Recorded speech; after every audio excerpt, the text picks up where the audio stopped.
گشتی پارٹیاں۔ کسی بھی سلطنت میں حکومت کی پہلی ذمہ داری امن کا حصول ہے۔ اسی سے ترقیاتی کاموں اور رعایا میں عدل و انصاف، معاشی اور معاشرتی سازگاری، مساوات، رواداری، پہم لگن، عام تعلیم اور نیک نیتی کے اصولوں پہ چل کر خوشحالی اور ترقی ملتی۔ مگر ان سب کا حصول اس وقت ممکن ہے جب کوئی اندرونی خلفشار اور بیرونی جارحیت کا ڈر نہ ہو۔ ایک محفوظ ریاست ہی کامیابی کی سیڑھیوں کی طرف بڑھ سکتی ہے۔ مدینہ میں اندرونی دشمن کے طور پر یہودی اور منافقین تھے، بیرونی دشمن قریش مکہ۔ مکہ والوں نے مدینے کے اندرونی دشمنوں کو ورغلایا اور مدینے کو براہ راست جنگ کی دھمکی دے دی۔ جواباً مدینے میں اوس کا سردار بھی چیلنج کرایا کہ ہم تمہیں مدینے کے پاس سے گزرنے نہیں دیں گے۔ فضا میں تصادم کے بادل منڈلانے لگے۔ کسی بھی جنگی تصادم کی صورت میں سب سے پہلے جو حفاظتی اصول ہیں وہ صدیوں پہلے بھی یہی تھے: اپنے دشمن کو پہچانو، اپنے لوگوں کی انفرادی اور اجتماعی صلاحیتوں کو پرکھو، جانچو، تربیت کرو، اپنے وسائل کا جائزہ لو، اسے بڑھاؤ۔ جس علاقے میں بھی مٹ بھیڑ کا گمان ہو اس کی بار بار ریکی کرو۔ ادھر جاؤ، غور کرو، اس زمین کے فزیکل فیچر سمجھو، کہاں پہاڑ ہے، کتنا اونچا، کس طرح کا، کدھر سے اس پہ چڑھا جا سکتا ہے، کدھر سے اترا، کہاں کہاں وہاں چھپنے کی جگہ ہے، راہ میں ندیاں، نالے، ان کے کنارے، ان پہ چڑھنا اترنا، ہواؤں سے لڑنا، ہوا کا عمومی رخ، پتھروں کی ساخت، ریت کا پھیلاؤ، ریت صحرا کیسا ہے، کس موسم میں کس طرح ہوگا، کس رخ پہ سورج کس طرف ہوگا، صبح کدھر، شام کدھر وہ ہوگا، پانی کے چشمے کہاں ہیں، کون سے سوکھے، کون سے بھرے ہوئے، سبزہ کہاں ہے، کس نوعیت کا، ان علاقوں میں بسنے والے لوگ کون ہیں، دوست، دشمن یا نیوٹرل، انہیں اتحادی بناؤ، ساتھی بن جائیں تو اعلیٰ، ورنہ کم از کم دشمن نہ ہوں۔ اگر دشمن کے حلیف ہیں تو اپنے حلیف بھی بنا لو، صرف دشمن کے دست و بازو وہ نہ رہے۔ تجارتی راستے کدھر کدھر ہیں، ان کا آپسی ملاپ، شارٹ کٹ ان تک پہنچنے کا، اور ان راستوں میں قدرتی ملاپ یا رکاوٹیں، ان قافلوں کے طے شدہ پڑاؤ، ان پڑاؤں میں ٹھہرنے کی مدت، تجارتی قافلوں کی راہ میں سفری سہولتیں کدھر کدھر، ان قافلوں کے مسلح نگہبانوں کی عمومی تعداد اور استعداد، یہ سب جاننا ضروری ہے۔ مجھے حیرت ہے، 30 سال میں نے پاکستان آرمی، پاکستان نیوی اور سعودی آرمی میں مختلف عہدوں پہ رہ کے مختلف درجات پہ کمانڈ کی۔ ہماری جدید عہد کی ماڈرن افواج نے اپنی تربیت انگریزوں سے سیکھی اور اسے آگے بڑھایا۔ انگریز نے 2 عالمی جنگوں کے علاوہ یورپ کے اندر صدیوں تک آپس میں جنگ کرتے کرتے پھر دنیا کے بڑے حصے کو محکوم بناتے سمے ہزارہا جنگیں لڑیں۔ صرف دوسری عالمگیر جنگ میں 4.5 کروڑ لوگ مرے، ہزاروں شہر، لاکھوں بستیاں مٹ گئیں۔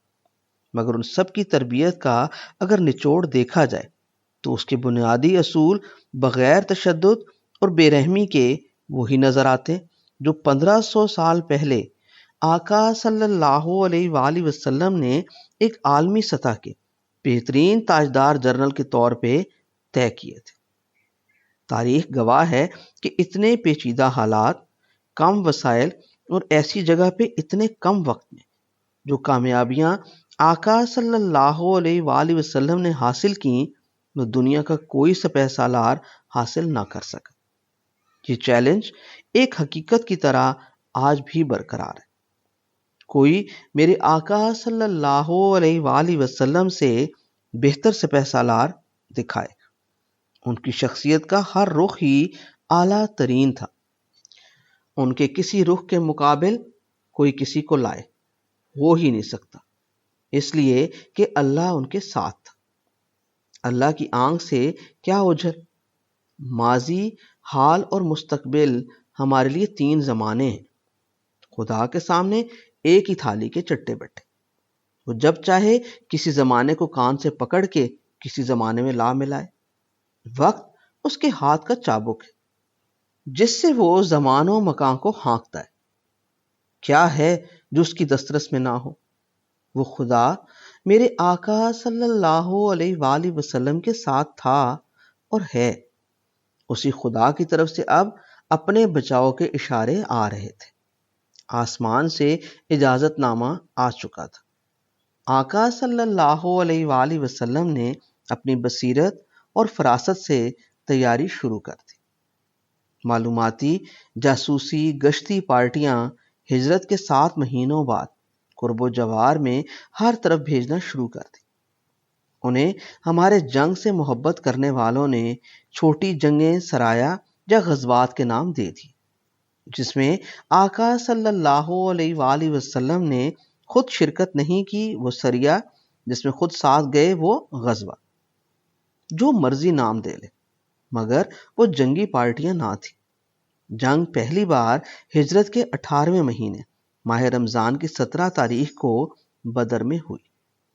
جنگ بدر سے پہلے ایسی معلوماتی ریکی پارٹیاں 8 دفعہ بھیجی گئیں۔ قریش کے قافلے جدھر جدھر سے گزرتے تھے یا گزر سکتے تھے اس طرف بھیجیں۔ مقصد کئی تھے، کچھ تو اوپر بتا دیے، باقی قریش کو یہ بھی بتانا تھا کہ اب ہم بے دست و پا نہیں۔ ارد گرد کے قبیلوں اور بستیوں کو بھی سمجھانا تھا کہ اب ہم بھی ہیں۔ اپنی سلطنت کے بازو پھیلا کے اپنی حاکمیت کے علاقے کی حدود طے کرنا تھی۔ پھر وہ مکہ کے دشمنوں کے پاس لٹے پٹے چلے آئے مہاجروں کی جو جائیداد رہ گئی تھی، جن پہ ان کا غاصبانہ قبضہ تھا، وہ واگزار کرانا تھی۔ دشمن کی تجارت کا سب مال بلا شک و شبہ جنگ کی صورت میں جنگی ہتھیاروں میں بدل جاتا۔ سونے، چاندی، اشرفیاں، دینار اور درہم سمیت زربفت، ریشم، کھالیں، خوشبوئیں بیچ کے جنگ کے گھوڑے، اونٹ، تلواریں، ڈھالیں، زرہ پوش، نیزے، بھالے اور غلام خریدے جاتے تھے۔ سپاہ کی تعداد بڑھائی جاتی تھی۔ یہی آج بھی جنگی لاجسٹک ہے۔ ان دنوں بھی یہی تھا۔ ہمارے دشمن کیوں آج تک ہمارے پیچھے پڑے؟ کیوں ہمیں وہ سڑکیں، جدید ریلوے، ڈیم اور بڑے کارخانے نہیں لگانے دیتے؟ کیوں ہمارے چند چنے ہوئے بکاؤ لوگ وہ ہر دور میں خرید لیتے، جن کا کام انتشار پھیلانا اور ترقی کی رفتار کو روکنا ہے؟ جیسے قریش مکہ نے مدینہ میں یہودیوں اور منافقین کے سردار عبداللہ بن ابئی کو خریدا ہوا تھا۔ بس یہ بکاؤ لوگ کچھ ٹکوں کی خاطر یا محض اپنی انا کی بگڑی بےہودہ شکل کو کسی گمان میں پال کے مملکت میں ہر فلاحی کام کی راہ میں رکاوٹ بنے رہتے، خاص طور پہ جب گاڑی تیز دوڑنے لگے۔ یہ کسی نہ کسی جگہ فساد برپا کروا کے کالے قانون دہشت کے لیے راہ ہموار کر دیتے، تاکہ باقی سلطنت کا قلعہ کما وہ خود کر دے۔ یہ سلسلہ ہنوز جاری ہے۔ جنگ بدر سے پہلے گئی معلوماتی گشتی پارٹیوں کو لڑنے کی اجازت نہ تھی۔ خبر لانے، ڈرانے اور علاقے کی صورتحال پہ نظر رکھ کے غور کرنے کا حکم تھا۔ ان سب معلوماتی پارٹیوں کے پاس ایک رنگ کا جھنڈا تھا، کبوتر، فاختہ رنگ کا سفید جھنڈا، امن کا جھنڈا۔